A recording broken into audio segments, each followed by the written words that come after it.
Hey guys, welcome back. It's your girl P, and today we are back on our Boss Babe Summer of 2023. So I wanted to really heavily dive back into Niteflirt, and I've been getting a lot of questions and stuff on the live, so I just wanted to come on and make some videos and talk about it a bit. So we went on how to get started. The next thing I want to talk about is listings. I cannot stress how important having a good listing, how effective it can be for your business. So let's talk about it. There's many different types of listings. In my opinion, the most popular ones, I'm going to go over what I feel like are the most popular ones on there. However, I always leave room for you to try a couple. So if you should have 6 to 8 listings, pick like 5 of mine and 3 of your own. Okay, so you go in my account, create a live listing, and then you see 3 columns. One that's going to be highlighted in adults only. And then the next column is find women. If you are a woman, that's what you're going to be. If you are a man, then you'll be find man. If you are a transgender, then you'll be under that.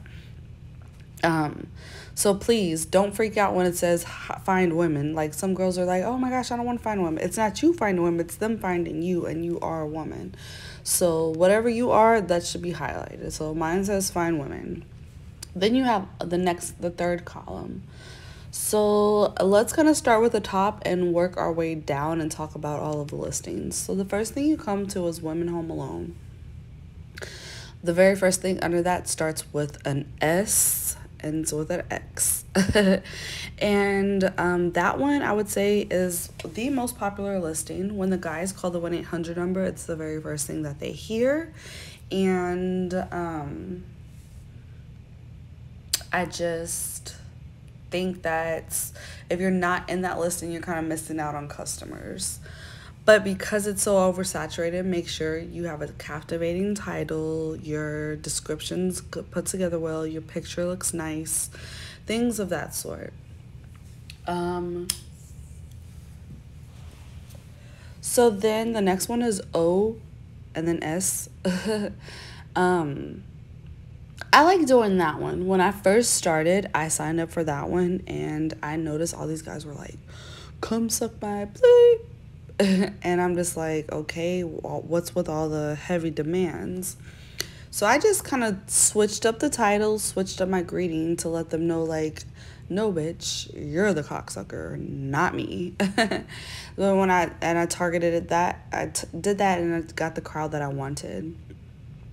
The next one's underneath there. Honestly, in my opinion, BBW worked wonders for me. The rest of them didn't really do so well. So the housewives, Latina, Ebony, Asian, I stay away from like just strictly under race. I feel like that's where you find your race play. I stay away from that. Okay, so then underneath Women Home Alone is Phone with Cam. We're gonna skip that because I just don't know if I have enough time right now. So fetish femdom is my absolute one that is the go-to one that I tell all the girls to sign up underneath. Granted, everyone is not a dom. However, there's a lot of cucks on Niteflirt. I feel like you're missing out if you don't have this one because there's so many cucks. And even you don't have to be a mean dom. You can find, like I said in the other video, you can find your style of dom, but nonetheless, female domination is always a good listing on Niteflirt. Underneath femdom is submissive women. It didn't really do nothing for me. Foot and shoe didn't really do anything for me. Financial domination could be a hit or miss because I wasn't willing to lower my price. Now, feminization. Feminization is the line that all the sissies call on. There's a lot of sissies on there. In fact, National Sissy Day is August 3rd. So just by knowing something like that and you get a sissy, be like, oh, are you celebrating? Because a lot of them don't know. It's not that popular. This is only going to be like the 3rd or 4th year that it's around. But nonetheless, August 3rd, National Sissy Day. back to Niteflirt. Feminization is pretty much where the sissies call. So I used to call, come play dress up in Paislee's Playhouse or something along the lines. The next floor underneath fetish, smoking, lingerie and stockings, leather, spanking. I played with lingerie and stockings a bit because there is guys that like to wear nylons and panties. And I feel like the nylon guys that were technically still straight but wanted to wear women's stockings would call that one. The rest I stayed away from.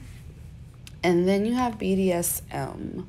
Mistresses. So when I first got in this, I didn't know that mistresses were the dominating women. My understanding of a mistress was he's like, you have a wife and you're cheating on your wife with your mistress, not like mistress as in being dominating. So in this world, a mistress is a little more dominating. So I would go with that one if you're going to be under there. Then there's extra kinky. Let's hope we have enough time to talk about this. All right. Extra kinky is where all the taboo guys join. If I was you, I would stay away from this listing and I would create other listings. If they don't work out for you, add this one because it is a lot of guys that call. But be mindful that this goes back to video 1 when I was telling you, you gotta have a strong mind because some of the topics they like to talk about. Make sure you're following the terms of service and be mindful. You'll get flooded with calls, but yeah. Okay. So then there's fantasy. Fantasy has a couple that I like. The first one being role play. Oh my gosh. I've had so much practice for years role playing. It's just kind of been something I've been into and I really enjoy it. So that one always worked well for me. You can sit here and say, I want you to be my neighbor Paisley and come over and borrow some sugar, and then I can take it from there and you tell me a couple of like the key points and I'll run with it. And improv is so much fun to me. It was actually my most called listing when I was on Niteflirt. Okay, so then there's other guys. I can't stress enough that having an ignore listing, who does not want to get paid to ignore someone? Like, why are we not having an ignore listing? Why do more people not have it? Like, come on. This is a big kink out there and it needs to be explored and talked about much. So during the consultation, I kind of like go over reasons why, in my opinion, these guys call the ignore listing. I have a few different, just for the type of customers that I get, but they're really fun. Nonetheless, I am still offering consultations, workshops. I have my Telegram group, so follow me and join. Okay, my time is running up, but follow me here, like my videos, go comment on 10 videos. It really helps me out. Engage in the community board. Follow me on Instagram, I want Paisley. Twitter, Paisley will help. Telegram group is t.me/mattressactress, and Skype is Paisleehaze in case y'all are interested in a consultation. Stay tuned for part 2 on listing.